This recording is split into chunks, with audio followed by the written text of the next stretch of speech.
ఈరోజు మన చందమామ కథల్లో భేతాళ కథల్లో భాగంగా ప్రాణం విలువ అనే కథ విందాం. కథ వినే ముందు నాదొక చిన్న రిక్వెస్ట్. మీరు గనక మా ఛానల్ని మొదటిసారి చూస్తున్నట్లయితే ప్లీజ్ తప్పకుండా సబ్స్క్రైబ్ చేయండి. ఇక కథలోకి వద్దాం. పట్టువదలని విక్రమార్కుడు చెట్టు వద్దకు తిరిగి వెళ్ళి చెట్టుపై నుండి శవాన్ని దించి భుజాన వేసుకుని ఎప్పటిలాగే మౌనంగా శ్మశానం కేసి నడవసాగాడు. అప్పుడు శవంలోని బేతాళుడు, రాజా, కటిక చీకటి, నక్కల ఊలలు గుడ్లగూబల అరుపులతో భయంకరంగా ఉన్న ఈ శ్మశానంలో వైఫల్యాలు పొందుతూ కూడా పట్టు విడవని నీ వజ్ర సంకల్పం మెచ్చదగిందే. కానీ ఒకవేళ నీ ప్రయత్నంలో విజయం సాధించినా కేదారనాథుడిలాగా వివేకం లోకజ్ఞత లేనివాడివైతే ఫలితం నీకు దక్కకుండా పోతుంది. ఇందుకు ఉదాహరణగా అతడి కథ చెబుతాను, శ్రమ తెలియకుండా విను అంటూ ఇలా చెప్పసాగాడు. చందనపురాన్ని ఏలే చంద్రసింహుడి కుమార్తె కుముదిని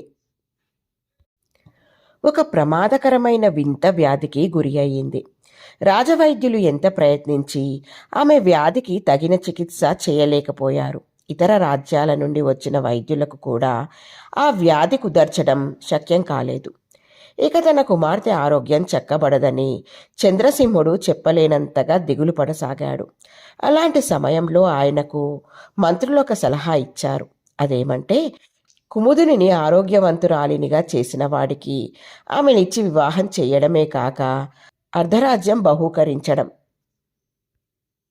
రాజు ఆ ప్రకారమే తన దేశంలోనే కాక ఇతర దేశాల్లో కూడా చాటింపు వేయించాడు. అది విన్న అనేక మంది వైద్యులు చందనపురానికి వచ్చి రాకుమార్తెను పరీక్షించి వ్యాధి నిర్ధారణ చేయలేక కొందరు నిర్ధారణ చేయగలిగామన్న ధీమాతో మందులిచ్చి మరి కొందరు విఫలులై తిరిగిపోయారు. రాకుమారి రోజురోజుకు చిక్కి శల్యమవసాగింది. చంద్రసింహుడు పుట్టెడు దిగులుతో మంచం పట్టే స్థితికి వచ్చాడు. ఇలాంటి సమయంలో కేదారనాథుడనే యువ వైద్యుడొకడు వచ్చి రాకుమారి నాడి రోగలక్షణాలను జాగ్రత్తగా గమనించి అదే రకం వ్యాధో గ్రహించాడు. అతడు రాజును దర్శించి, ప్రభు, రాకుమారిని నేను తప్పక రోగ విముక్తురాలిని చేయగలను. అయితే అందుకు అవసరమైన మూలిక ఒకటి సేకరించడానికి నాగపర్వతం దగ్గర ఉన్న అడవికి వెళ్ళాలి. వెళ్ళిరమ్మని సెలవా అన్నాడు. చంద్రసేనుడిందుకు ఆనందంగా తన అంగీకారం తెలిపాడు. కేదారనాథుడు అడవికి వెళ్ళి మూలిక కోసం అంతటా పట్టుదలగా వెతికి చూశాడు. ఒకచోట అతడికి కావలసిన ఒకే ఒక మూలిక దొరికింది. రాకుమారి ప్రాణం నిలబెట్టడానికి ఆ మూలిక చాలు.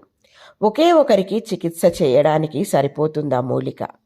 కేదారనాథుడు ఉత్సాహంగా చందనపురానికి బయలుదేరి వచ్చాడు.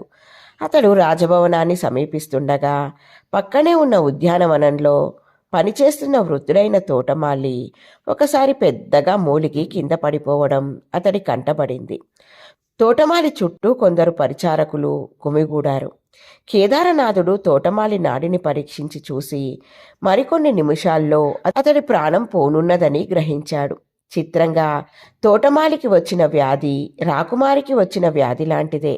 అతడు ఏమాత్రం ఆలస్యం చెయ్యకుండా అడవి నుండి తాను తెచ్చిన మూలికను అక్కడే నూరి నీళ్లల్లో కలిపి తోటమాలి చేత తాగించాడు.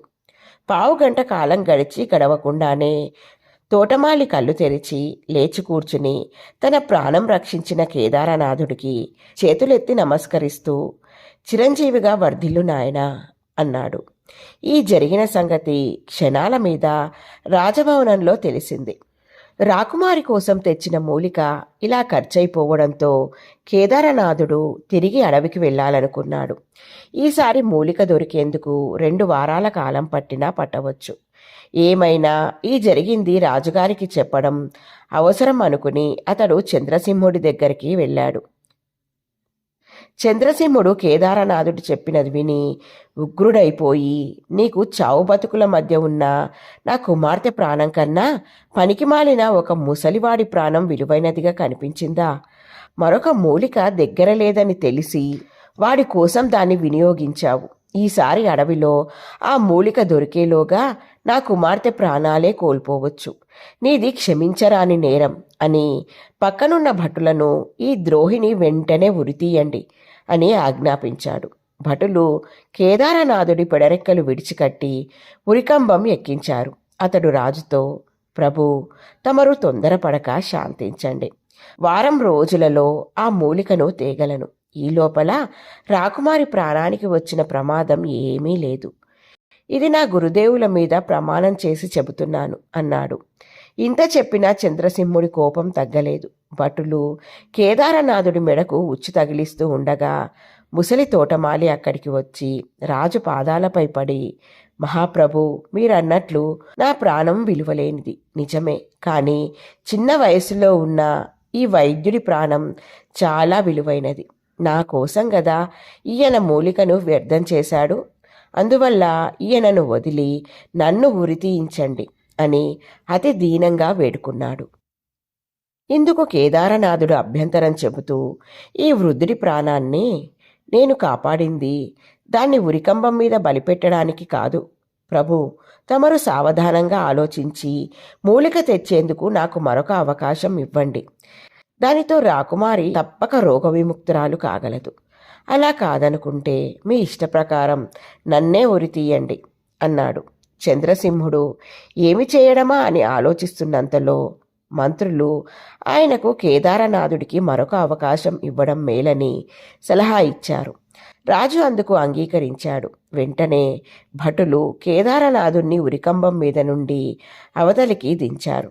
కేదారనాథుడు అడవికి పోయి మూలికను సాధించి తెచ్చి రాజుకు మాట ఇచ్చిన ప్రకారం రాకుమారికి చికిత్స ప్రారంభించాడు. ఎంతో కాలంగా ఆమెను పట్టి పీడిస్తున్న వ్యాధి 2 రోజుల్లో తిరుగుముఖం పట్టింది. వారం గడిచేసరికి ఆమె తన గదిలో లేచి తిరుగుతూ సంతోషంగా అందరినీ చిరునవ్వుతో పలకరించసాగింది. అది చూసి చంద్రసింహుడు పరమానందం చెందాడు. కేదారనాథుడికి అర్ధరాజ్యంతో పాటు తన కుమార్తెనిచ్చి వైభవంగా వివాహం చేయాలని నిశ్చయించాడు.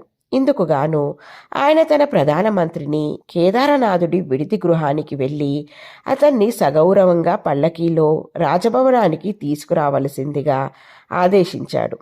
అయితే ప్రధానమంత్రి కొందరు బోయిలతో పరిచారకులతో విడిది గృహానికి వెళ్ళగా అక్కడ కేదారనాథుడు కనిపించలేదు. అక్కడ ఉన్నవారిని విచారించగా అతడు సూర్యోదయానికి ముందే విడిది గృహాన్ని వదిలిపోయినట్లు తెలిసింది. బేతాళుడు ఈ కథ చెప్పి, రాజా, కేదారనాథుడు వైద్య విద్యలో తనకు తానే సాటి అన్న దానిలో వివాదం ఏమీ లేదు. ఎందరో ఘనవైద్యులు కుదర్చలేని రాకుమారి వింత వ్యాధిని అతడు ఒక్క మూలికతో నయం చేశాడు. అటువంటి వాడు గొప్ప మేధావి, విజ్ఞాని అయి ఉండాలి. కానీ అతడు రాకుమారిని, అర్ధరాజ్యాన్ని కూడా తిరస్కరించడం ఆశ్చర్యంగా లేదా? ఒకవేళ అతడు అలాంటి సత్కారానికి అనర్హున్నని అనుకున్నాడా? ఈ సందేహానికి సమాధానం తెలిసి కూడా చెప్పకపోయావో నీ తల పగిలిపోతుంది అన్నాడు. దానికి విక్రమార్కుడు, కేదారనాథుడు స్వార్థం కొద్దీ రాకుమారికి వైద్యం చేయలేదనేది స్పష్టంగా తెలుస్తూనే ఉన్నది. అతడు అలాంటి స్వార్థపరుడైతే ఎంతో శ్రమించి తెచ్చిన మూలికను వృద్ధ తోటమాలి ప్రాణరక్షణకు ఉపయోగించేవాడు కాదు. వైద్యుడిగా అతడికి తెలిసింది ముఖ్యంగా ప్రాణం విలువ. అతడేపాటి విజ్ఞాని, మేధావి అనే ప్రశ్నలు ప్రస్తుత సందర్భానికి సంబంధించినవి కావు. రాజు చంద్రసింహుడు మితిమీరిన స్వార్థం తప్ప ప్రాణం విలువ తెలిసినవాడు కాదు.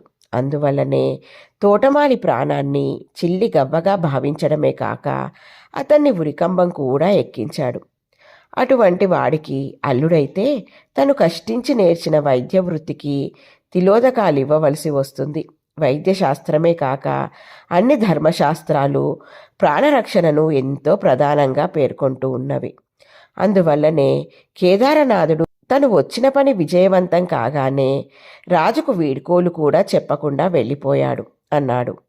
రాజుకు ఈ విధంగా మౌనభంగం కలగగానే బేతాళుడు శవంతో సహా మాయమై తిరిగి చెట్టెక్కాడు. ఇలా ఉంది ఫ్రెండ్స్ ఈ కథ. బాగుంది కదూ? నచ్చిందా? అయితే లైక్ చేయండి. మీ బంధువులకు, స్నేహితులకు ఈ కథలను షేర్ చేయండి. మరిన్ని మంచి మంచి కథల కోసం మా ఛానల్ను తప్పకుండా సబ్స్క్రైబ్ చేయండి. మరొక మంచి కథతో మళ్ళీ కలుద్దాం. ఉంటాను మరి.